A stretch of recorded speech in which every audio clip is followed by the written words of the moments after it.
ko dénoncer ba massacre ezo salama na mboka na biso na République démocratique du Congo. Totelemi awa pona makambo ezoleka na Kasai, totelemi awa pona makambo ezoleka na Kivu, makambo ezoleka na Congo central, etc. Soki bomoni fali azako sala mutu makasi azako ya azako insister alingai ko insister pona ko défier biso ba résistants na ba combattants na diaspora. Tout simplement il faut motono sayeba ke ba famille ya kanachien bazana sima Zoé azana sima pona ko défier biso. Moment de Oloba, donc référé à Kosala, mais ça fallait 5 ans qui ont plus d'un signal à foutre la salle. Mais la salle a refusé catégoriquement pour la ouvrir la porte. Donc l'assurance ces années, tout ça toujours vigilant. Héritier à Wakanambe, tu vas pas jouer ici. Hein, tu vas pas jouer ici. Arrêtez de rêver. Héritier à Wakanambe. Ça a annulé depuis le 20 vers 16h30 à 17h. Parce que la préfecture déjà c'est Jackie Basala qui réunion à Bango pour nous mettre la stratégie de Bango en place.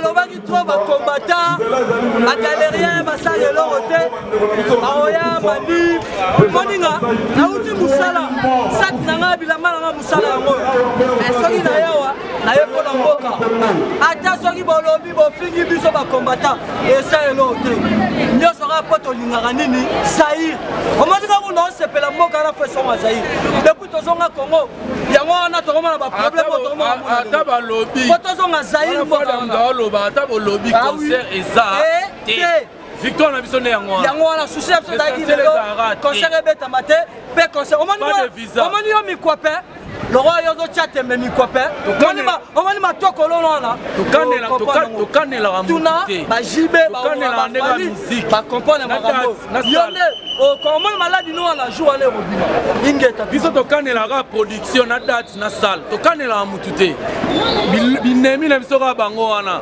date salle na concert binemi na biso kotango na site bazairwa batalaka to mpe bakanelaka. Allô.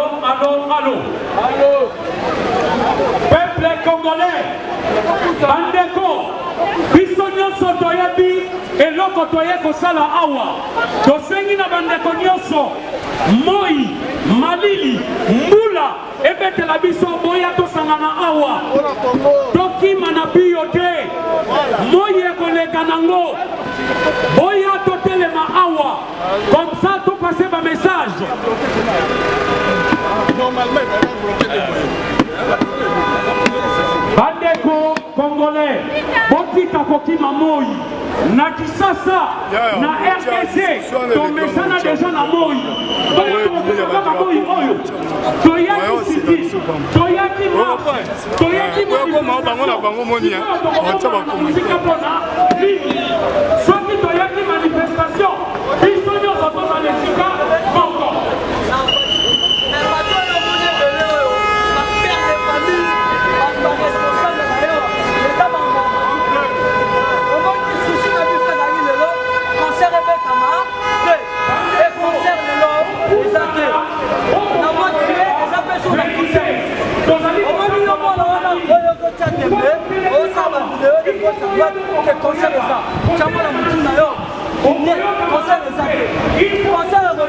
Toujours combattant à redécider. Tant que combattant décidé de mon concert est athée. Ils sont là, ils ont rendez-vous. La qui je dois mettre la initiative. Et ça, institution, il y a mis les. Mais nous sommes venus, il n'y a pas de le reste de la parole, c'est bon. Peuple congolais de Poussin d'ici.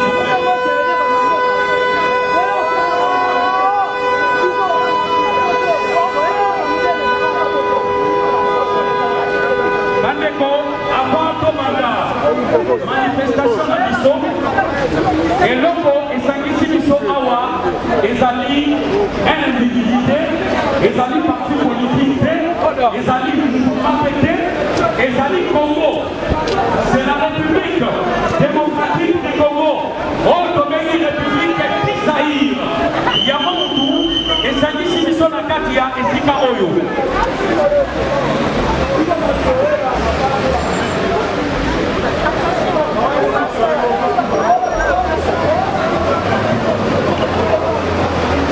Allô,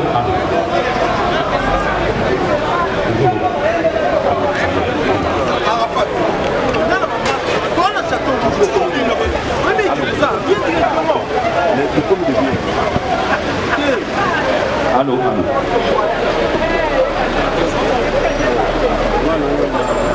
Allô, allô.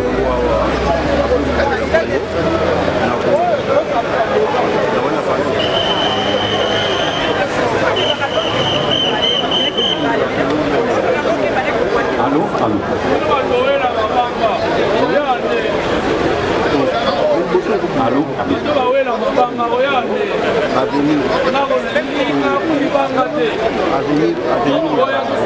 Allô, allô, allô. Boucha Moussoute. Vous avez un souci à ministère dans ce moment où Badambo. Et puis ça a mis au passe. Ah, on a pas de temps à ministère Nigeria. Les grands ministères comme on a là. D'abord à 15. Peuple congolais. Soki toye awa. Nakoye bisabino. Avant tout la manifestation.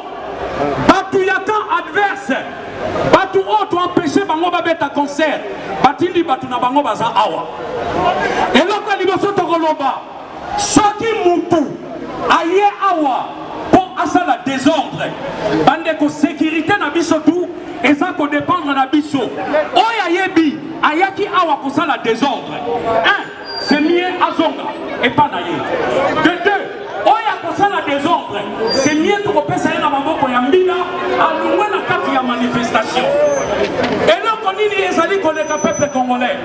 Tozali ko bana masse manifestation. Kobana ne bandeliti na suka. Tozala na respect parce que Tolongi est Tumba. Parce que la victoire est certaine. Au bout de concert ezali annulé. Au bout de concert ezali annulé. Bolinga te Bopoli. Paris ne tombera jamais. Paris ne tombera jamais. Tobaneli. Paris ne tombera jamais. Bande Kopoto Banda, na respect Yamboka Nabiso ya République démocratique du Congo, Oyo Tobengi Zaïre, Tobanana hymne national. Bon Poussana, Bandeko, Toyaki manifestation, Bozobo Manamoy, Boya Awa, Ba Oyo Bakoye Bisabino Bokene na Pembeni, Boya Awa, Toyaki Kosala Nini, Toyaki manifestation. Oya lingi kotika na moya bombana azonga biso toyaki manifestation toboyi bato bakoya ko inciter batu ye kuna telemi azolo wapona nini oya sali boye toyaki manifestation biso nyoso tosanga na awa pona Congo toyaki pona Congo tokoyemba pe la Zaïroise tokoyemba pe la Zaïroise bon tobanana debout congolais après toyemba la Zaïroise debout congolais main levée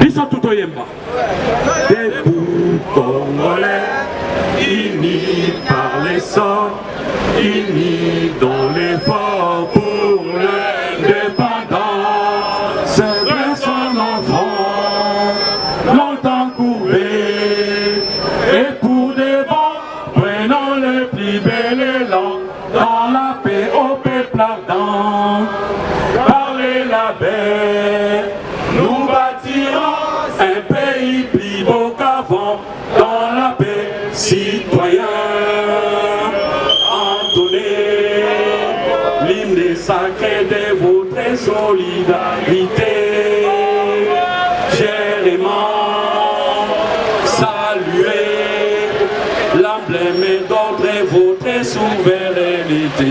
Congo, dans béni, Congo, désaillé, Congo, au pays, Congo, bien-aimé, Congo, nous peuple en ton soleil, nous assurerons ta grandeur. 30 juin au doux soleil, 30 juin, dit 30 juin, jour sacré, soyez témoins, jour sacré, alimentaire, serment de liberté, que nous l'aidons à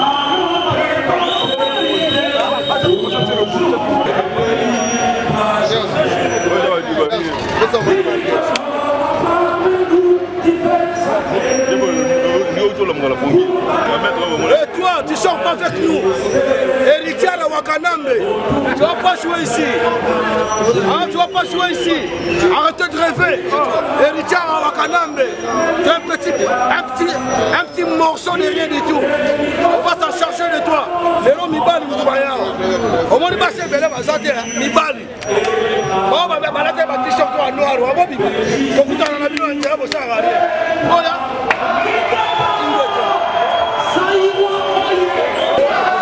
oh combattant,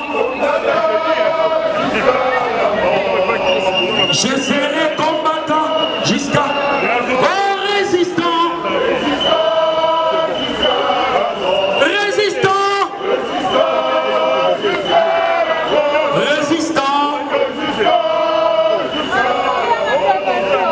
Je serai résistant jusqu'à Congolais.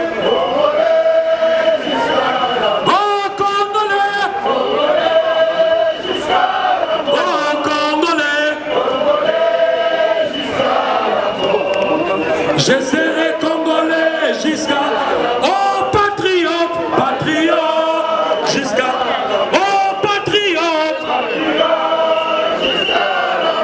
patriote. Je serai patriote, Bazopola, peuple congolais et Bongitoye Bisabino, ce qui s'est passé réellement. Yalimoso, victoire Oyo et Pesami na peuple congolais nyoso. Ezali victoire, Yabiso nyoso tout peuple congolais. Ingeta, Kolobaki na bangoke, concert et Kobeta jusqu'à la libération totale du Congo.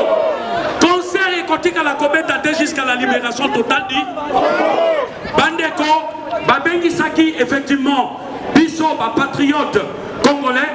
Bandeko nyoso o bakomaki bakourier wana et komaki na préfecture et komaki na ministère de l'intérieur na ministère des affaires étrangères na ebandeli bandeko nangai ezalaki un peu très difficile pour bakoka ko accepter ko annuler concert wana mais tozalaki obligé tina dernier mi-temps boyebake préfecture et bengisaki 1 directeur Yassal Sigal, Babengisaki 2 maison ya production, Oyo Balingaki ba sala concert.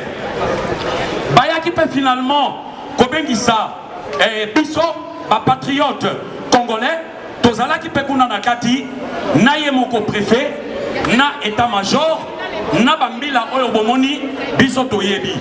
On était au nombre de 10. Débat wana ezwaki biso 2 jours. Premier jour toke mardi. Tobani na Tongo, il y a 10 heures, tosili saki na midi. Balobi bokende, bongo biso tokobengi sape, batu ya kawana na après-midi. Na après-midi, babengi saki pe ba producteur, na batu ya salle. Alors, bayaki ko peser les 2 camps. Yamana Bomoni, malgré arrêté circulaire et Salemaki, Tozali quand même obligé, Yakotanga, Koyeba, réellement Eloko et les Kaki. Bozela, Tolimbo Labino ne fils que 2 minutes. Merci. Mandeko Ingeta. Donc, Ndege Kodon Toyeb Sabino, préfet de police a sali arrêté d'interdiction il y a concert il a fallu Poupa Oyo et que ça la malelo le jeudi 22 juin. Arrêtez encore pour quel motif? Torotangue la binoba motif Oyo et interdiction ana.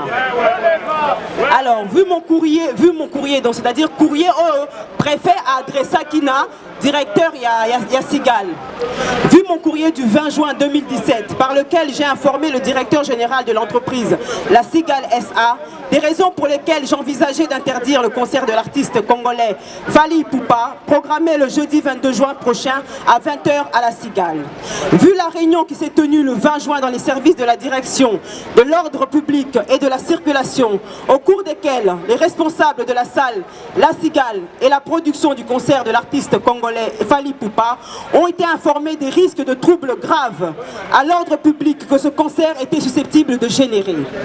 Considérant qu'un concert de l'artiste congolais Fally Ipupa est programmé le jeudi 22 juin prochain à 20h à la Cigale, que ce concert s'inscrit dans un contexte politique particulièrement tendu et violent entre les partisans et les opposants du régime en place en République démocratique du Congo, qu'il suscite une mobilisation croissante chez les opposants radicaux congolais,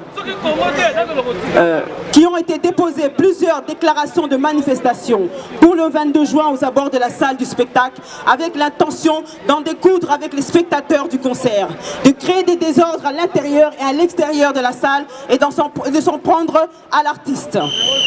Considérant à cet égard que des groupes d'opposants congolais sont susceptibles d'avoir acheté des places pour tenter d'agresser physiquement le chanteur, qui est protégé par des gardes du corps, mais également le public, notamment au moyen de gaz lacrymogène, en vue de provoquer des mouvements de panique et des bousculades qui pourraient avoir des conséquences graves pour la sécurité des personnes en raison de la configuration de la salle de spectacle.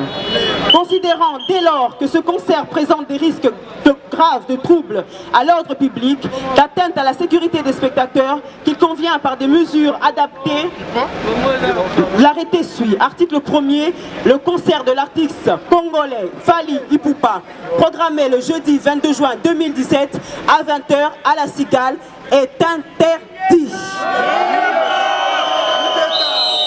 Donc, Boyoki, niveau ni au peuple congolais, Toriska qui maloba na biso, personnalité na biso, poto le balabon que interdiction et concert il faut salama. To macha qui va monter poto le baké toza capable, ne toza boyer na kati ya salle, ceux qui to kufa to kufa. Le concert wana et ko salama té. Yango lelo peuple français préfet à Paris a eu considération à la demande na biso. Et ça là qui prévu que le bisopé, le col à bango ça là qui un pas. Bisopé le loto ça là un pas doit interdire manifestation oyo ezala qui prévu pour la biso lelo. Mais lobby li sous tozonga ki kati na bango to négocier li sous to epsi bango bandeko ba uta epai na epai. Lelo combat oyo biso tozo mena ote pour la biso oyo tozala kati ya diaspora. Tozo mena surtout pour la millions de morts na biso basala kati ya mboka. Tozo mena pour la ba oyo basa vivant pour la respiration na bonyo kwa mina kati ya mboka. Alors pour la salamo kilimo bimba que loko oyo pouvoir d'occupation par l'intermédiaire de Fally Ipupa.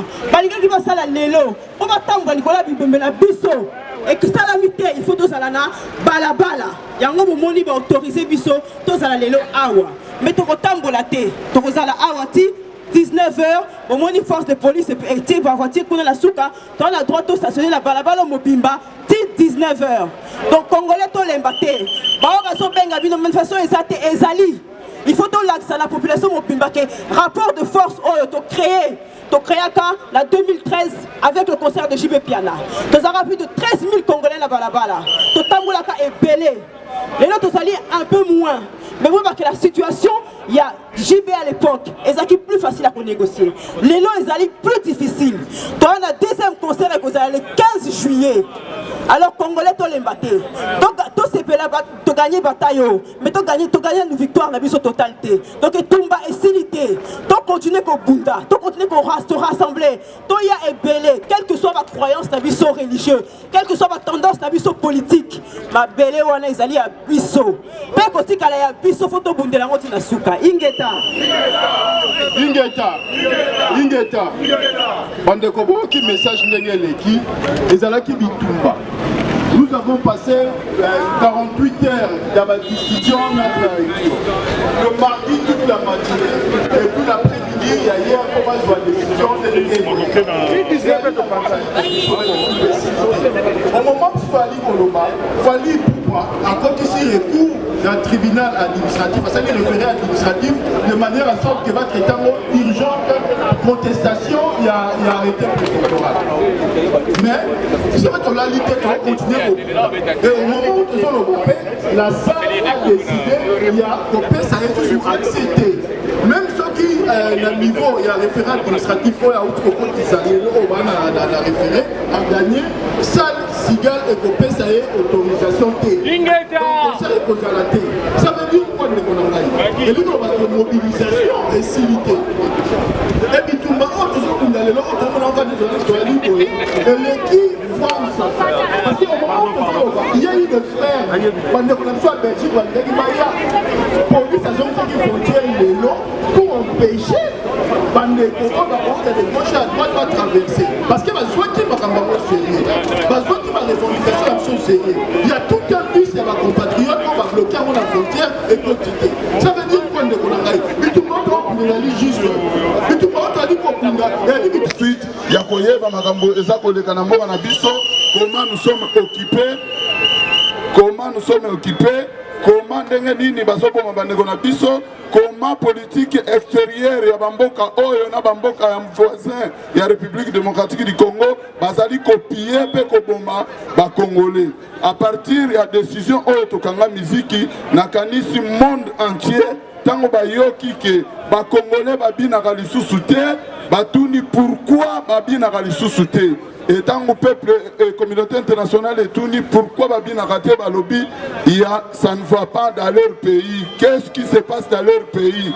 Parce qu'il y a une occupation et puis il y a un génocide qui se passe dans le calme. Moutumokote Abanda Kolobate. Ceux qui biso Mokobana ya Congo. Oh, les bazoko finga biso ba combattant. Tola Mukakate pour informer le monde entier que Namboka Nabiso, il y a un massacre qui se passe en silence. Moutoumoko a revendiqué Azate. Télévision Moko internationale et le Bakassir massacre en République démocratique du Congo. Azate. Yangon Biso Moko Bana la République démocratique du Congo. Tozui courage, il y a qu'à dénoncer et tous qu'on continue à dénoncer. Oh, ça qu'on le Kanamboka Nabiso na minute oyo. Yango bomoni bandeko oyo nyonso bapuyaka. Que biso lelo tozana matanga na kati ya République démocratique du Congo, toti coopère plus de 12 millions de Congolais. Tobina, tout ça l'assemblée si comme rien n'était, cela veut dire bazali banguna. Yango wana tosengi bandeko nyonso bazako yokanga. Artiste oyo mibale. Biso tozoyeka interdire bango te. Biso topekisi bango babeta miziki te. Biso tosengi na ba artiste wana mibale. Lelo oyo soki bayoki kolela ya peuple congolais baya kosangana na bino na biso to dénoncer ce qui se passe dans notre pays et à ce moment-là tokotambwisa mokili ensemble. Rôle ya artiste ezali ko dénoncer la souffrance du peuple. Par contre nos artistes congolais ne dénoncent rien. Le peuple congolais souffre, le peuple congolais mord tous les jours, mais aucun artiste congolais dénonce ce qui se passe dans notre pays. Tout ça comme on a bamboka lokola ba Côte d'Ivoire, ba Alpha Blondy ba dénoncaka. Même Roga awa na Congo Brazzaville, azali ko dénoncer. Mais pourquoi pas quand na Congo na biso, ba artiste na biso nyonso ba dénoncaka massacre zo kolekate. C'est parce que bazali complice ya système na bango ezali ndenge nini bazali na batoyi na bango bafuta na bango na baprimise eza mbongo ya gouvernement yango batransmettre yango na ba usine ya boisson po bazala monoko ya kokanga soki bango balobi likambo ya République démocratique du Congo cela veut dire bakopesa bango basubvention na baprimise te na babralima te yango wana bomoni bavandaka nye baza na système mosusu oyo bazalaka tous les jours artiste congolais il faut akende kosenga na babiro ya ba rwandais kosenga na babiro ya baoccupant bapesaka bango mbongo po bakanga minoko na bango yango wana tozosenga na bino peuple congolais bozala debout tina na suka révolution ekomi pembeni oyeba Hippolyte Kanambe il est lâché partout na Europe na Afrique aza lisusu na soutien te il suffit biso peuple congolais to se soulever une fois pour toutes tokolonga pe tokorécupérer bomengo ya mboka na biso ingeta tokolemba te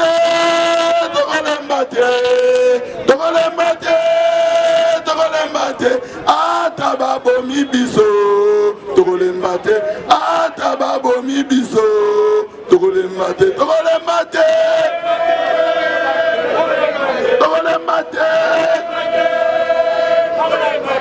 ata babomi biso tokolemba te ata babomi biso tokolemba te. Merci beaucoup et longue vie aux combattants. Ingata. Je vous remercie.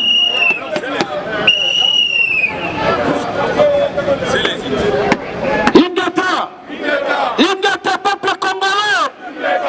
Bandeko balobi on ne parie pas à Paris. Baebisaki bango Paris ekotikala Paris. Balobaki na bango babundaka na peuple te. Babundaka na peuple. Alors bandeko na biso soto tali malamu. Awoloba wa réseau belé onga na yembela Kanambe te. Onga na yembela boete. Mena kuzu akenda kozwaka mbongo. Bapesi 200 000 pour aya kotia distraction na kati ya diaspora. Biso makambo yo banda kala esi tovanda calme. Tozali na besoin ya bana na biso tokonisi déjà bana mokile yoke ya liboso ezozonga nsima te. Bandeko bazala vigilant pa nyonso bozali toyebi bato mosusu baye poto kalami na fingi bato baye poto sika te. Mais la plupart oyo baye poto mosusu sika ya mwa bajournaliste mike mwa bamusicien mosusu mwa biloko mo boye bayebi na bango réaction ya poto te. Biso si todeside concert moko ekobeta awa te. Nga moko naza musicien, nga moko naza chanteur. Ndenge naza chanteur nalobake non nakobeta te. À part bato tozala na bango awa bachanteur tozala na bango awa tozo vivre cause moko. Bafutaka baimport, bafutaka bakantine, bakendisaka bana baklasse, bazofuta bandaku mpona nini te babeta. Mais ekoma mpe ya koleka te. Il y a des artistes mosusu mpe baza awa bakofinga biso bakomba tufi ola leki na kwe bakomba tufi wana azoyeba te ke bazobundela bango. Yango tosengi na baoyo nyonso tozalaka na bango atake baartiste bayaka mpe na manifestation, ndeko na ngai congolais bofonga na miso botelema bokoki kotika lisusu te. Congolais moko bazobeta ye na mopaya yo leki non ekomi obomi tobomi yo, oboki toboki yo, obeti congolais tobeti bino. Alors on balobi ke babiso bazobima ba maître onga maître. Alors kozala maître za te befomela ba bibendo ko mazondeni baza chanteur na pe maître yo mona pe ba mouvement oyo kanaki te. Alors on balobi ke topesa ba maître na biso oyo bazobundela peuple bango nde ba vrai maître. Ba maître na biso bazobundela peuple bango nde ba vrai. Donc ba maître bazobundela combat bango nde ba vrai maître na kopesa exemple baza belé. Lokola ba maître Kamango, lokola ba maître Bikis, lokola ba Yuri El Toro. Lokola ba Yuri El Toro, lokola ba maître Sefa Monument. Ba maître baza belé. Soko moni mutu moka solo ba nga za combattant.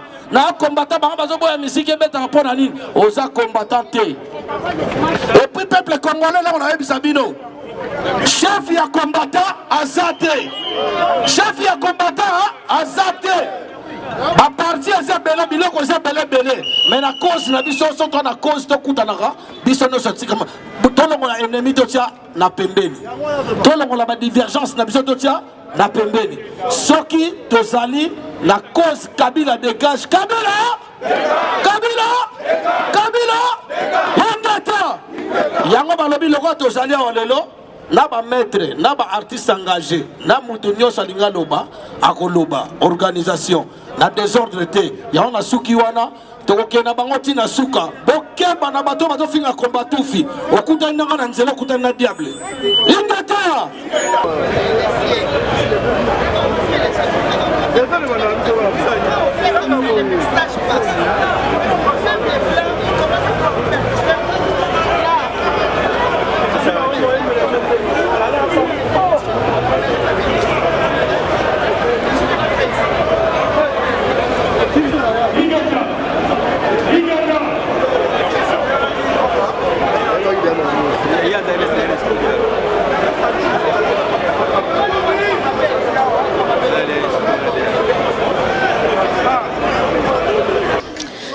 Bonjour peuple congolais. Donc en fait, Toza a les lots dans Château Rouge.